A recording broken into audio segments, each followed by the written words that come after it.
Hello class 7th। बेटा कैसे हैं आप?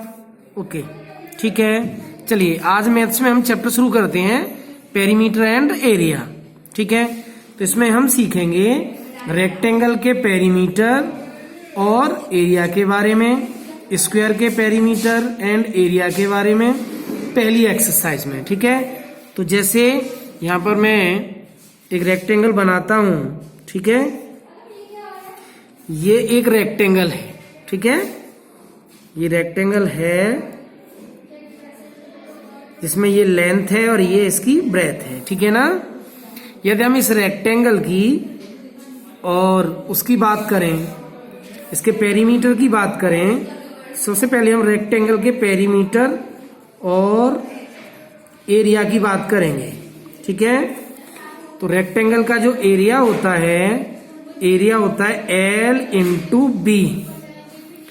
ठीक है ना।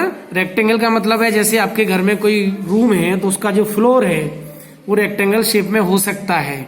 ठीक है, तो उसका यदि आपको एरिया निकालने के लिए बोला जाए तो उसकी लेंथ और उसकी ब्रेथ दोनों का यदि आप मल्टीप्लाई कर दोगे तो एरिया निकल आएगा। यदि इसके हम पेरीमीटर की बात करें तो पेरीमीटर होता है बाउंड्री कितनी लंबी है। तो L B मतलब दो बार L आ रहा है, दो बार B आ रहा है, इसका मतलब 2 ब्रैकेट में L प्लस B, ये इसका पेरीमीटर है। ठीक है ना। ओके, चलिए अब बात करते हैं हम स्क्वायर। स्क्वायर क्या है? एक्चुअली स्क्वायर में ऑल साइड्स इक्वल होती हैं। इसका मतलब ये साइड उसकी A है, ये भी A है, ये भी A है, ये भी है। All 4 sides are equal. इसकी यदि हम एरिया की बात करें तो सिमिलरली इसमें जैसे उसमें लेंथ इंटू ब्रेथ होता है तो उसमें भी साइड इंटू साइड, तो साइड इंटू साइड, या कभी कभी साइड का स्क्वायर भी हम लिख सकते हैं, बात एक ही है।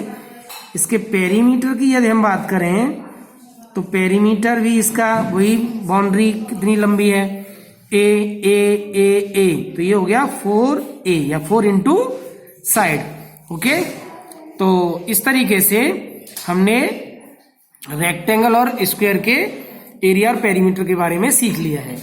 अब हम बात करेंगे एक्सरसाइज 11.1 के फर्स्ट सम की।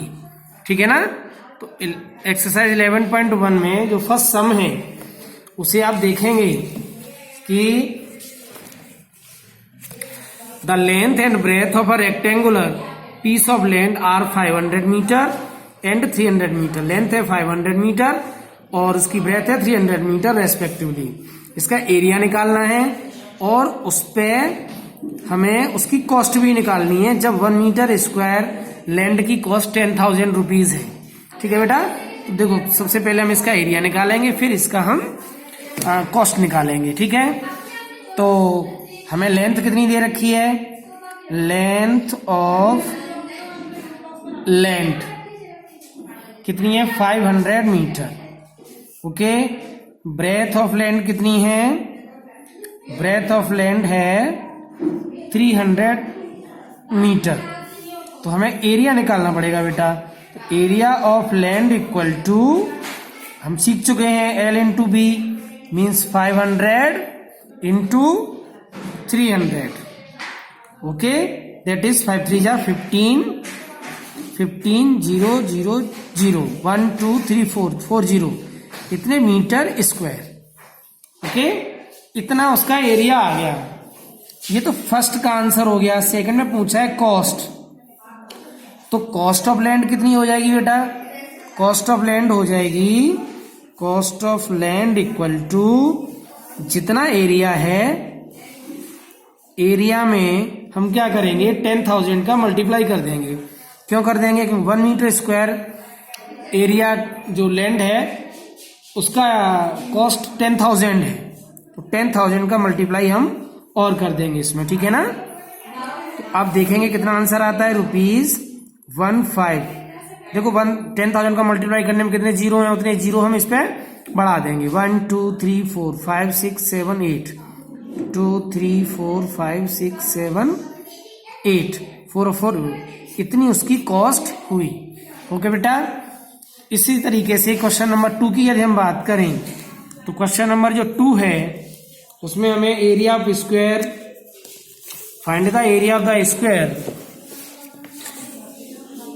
स्क्वायर पार्क हुज पेरीमीटर, हमें पेरीमीटर दे रखा है, उसका एरिया निकालना है, ठीक है ना। चलिए, तो पेरीमीटर क्या दे रखा है, पेरीमीटर ऑफ स्क्वायर है, perimeter of square equal to कितना दे रखा है हमें, 320 मीटर। और पेरीमीटर जानती हो स्क्वायर का क्या होता है, 4 into side, that is 320 metre. तो साइड इक्वल टू 320, इधर देखो 4 का मल्टीप्लाई हो रहा है, तो इधर क्या हो जाएगा, डिवाइड हो जाएगा, 4 से 8 डिवाइड हुआ, 80 मीटर आ गई उसकी साइड। अब एरिया निकाल लो, एरिया के बारे में हम जानते ही हैं, साइड इंटू साइड, तो 80 into 80 means 6400 metre square. Thank you.